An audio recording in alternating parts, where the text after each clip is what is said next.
Failure to success. हार से जीत की ओर। ये बात भारत के एक पहाड़ी नगर की है। राजन एक बहुत ही समृद्ध परिवार का इकलौता अति लाडला बेटा है। उसे अपने हाथों से काम करना अच्छा नहीं लगता। आलस्य उसके जीवन का अभिन्न अंग है।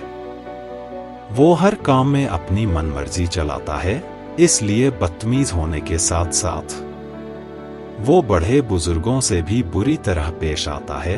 राजन अपने ऐश्वर्य में पूरी तरह से डूबा हुआ है। राजन के पिता अपने बेटे से बहुत प्यार करते, उसकी कोई भी जिद को पूरा करने में देर नहीं लगाते, पर उसकी माँ इस बात के पूरी तरह खिलाफ है। साल गुजरते हैं, समय बीतता है।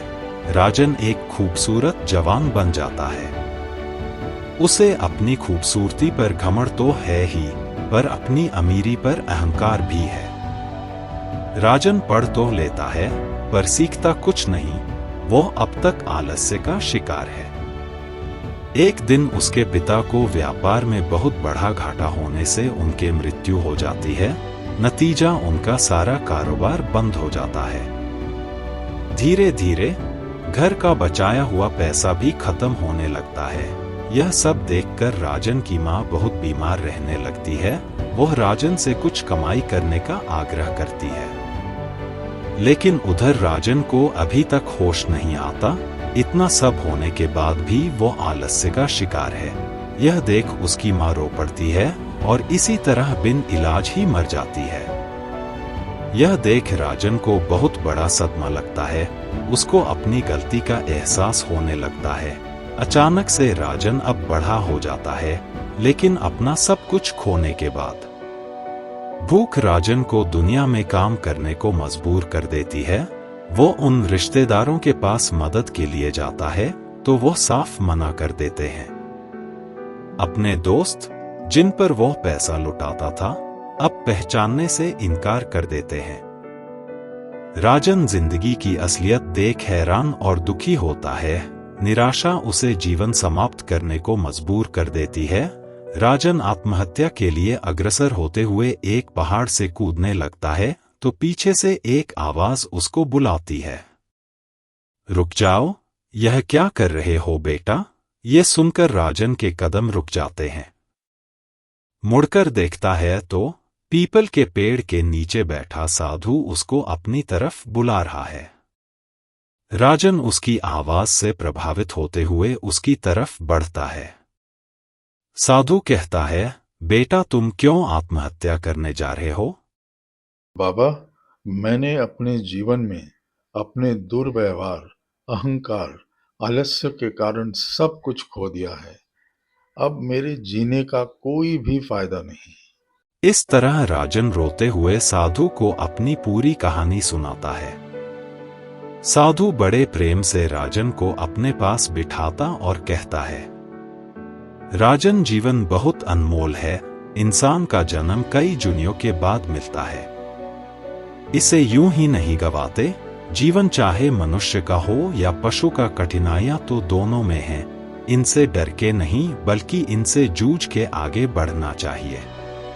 बाबा, अपने व्यवहार और आलस्य की वजह से आज मैं सब कुछ खो बैठा हूँ। मैंने किसी को कोई भी सुख नहीं दिया, ना पिता को, ना ही अपनी माता को। मुझे जीने का कोई हक नहीं बाबा। साधु कहता है, बेटा इसमें तुम्हारा कोई कसूर नहीं।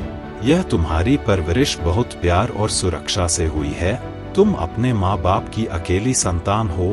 परिवार की समृद्धि तुम्हारे आलस्य का कारण बनी। तुमको श्रम करने का मौका ही नहीं मिला। बेटा आलस्य जीवन में श्राप की तरह है। बाबा, आपकी शिक्षा से मैं बहुत प्रभावित हुआ हूँ। क्या आप मुझे इस दुविधा से निकलने का कोई मार्ग बता सकते हैं? साधु कहता है, जरूर बेटा, मार्ग दिखाना मेरा काम है, लेकिन उस पे चलना तुम्हारी जिम्मेदारी है। क्या तुम चल पाओगे? मैं आपके दिखाए हुए मार्ग पर जरूर चलूंगा। साधु कहता है, तो सुनो बेटा, इंसान का जन्म सबसे सर्वोच्च है।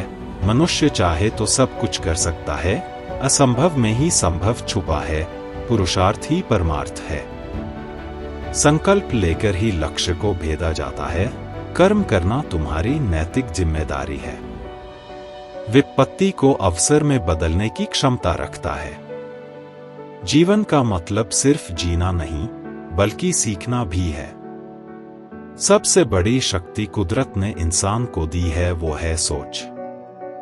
सोचने की शक्ति ही तुमको इंसान बनाती है। यह ही एक सबसे बड़ा फर्क है तुम में और किसी पशु में। जीवन में कर्म सबसे महान है। कर्म के अनेकों रूप हैं। कर्मा तो पशु भी करता है, पर उसका उद्देश्य सिर्फ अपनी इंद्रियों तक है, जबकि इंसान अपने कर्म द्वारा पूरी मानवता का भला करता है। यह सिर्फ उसकी सोच का नतीजा है। जीवन में संकल्प का एक बहुत उचित स्थान है। कोई भी कार्य संपूर्ण करने के लिए उसका संकल्प धारण कर लक्ष्य निर्धारित किया जाता है। संकल्प बिना लक्ष्य के बिल्कुल उसी तरह है जैसे जीवन बिना किसी उद्देश्य के। संकल्प वो ऊर्जा है जो तुम्हारे लक्ष्य को भेदने में पूरी तरह से सार्थक है। तुम्हें अपने जीवन का उद्देश्य निर्धारित करना होगा, तभी तो लक्ष्य को भेदने का संकल्प लोगे। मनुष्य का जीवन सिर्फ अपने सुख, सुविधा और ऐश्वर्य के लिए नहीं बना। उसे अपने जीने का उद्देश्य बड़ी सावधानी से चुनना चाहिए, वरना उद्देश्यहीन जीवन एक पशु के जीवन से भी हीन है। जंगल में शिकार करने का एक शेर का भी उद्देश्य अपना भोजन प्राप्त करना है, और उसके लिए वो भी कर्म करता है, लक्ष्य धारण करता है और अपने पुरुषार्थ की वजह से उस भोजन को प्राप्त करता है।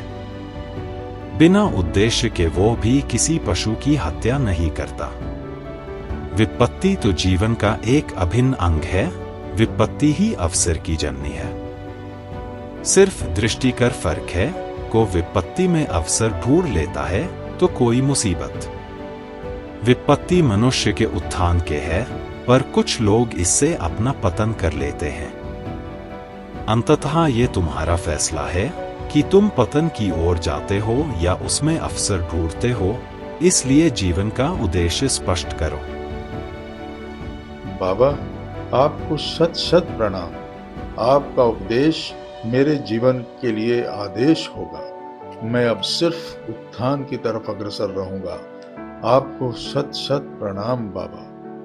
और राजन अपने जीवन का अमूल्य सबक लेकर वहां से प्रस्थान करता है।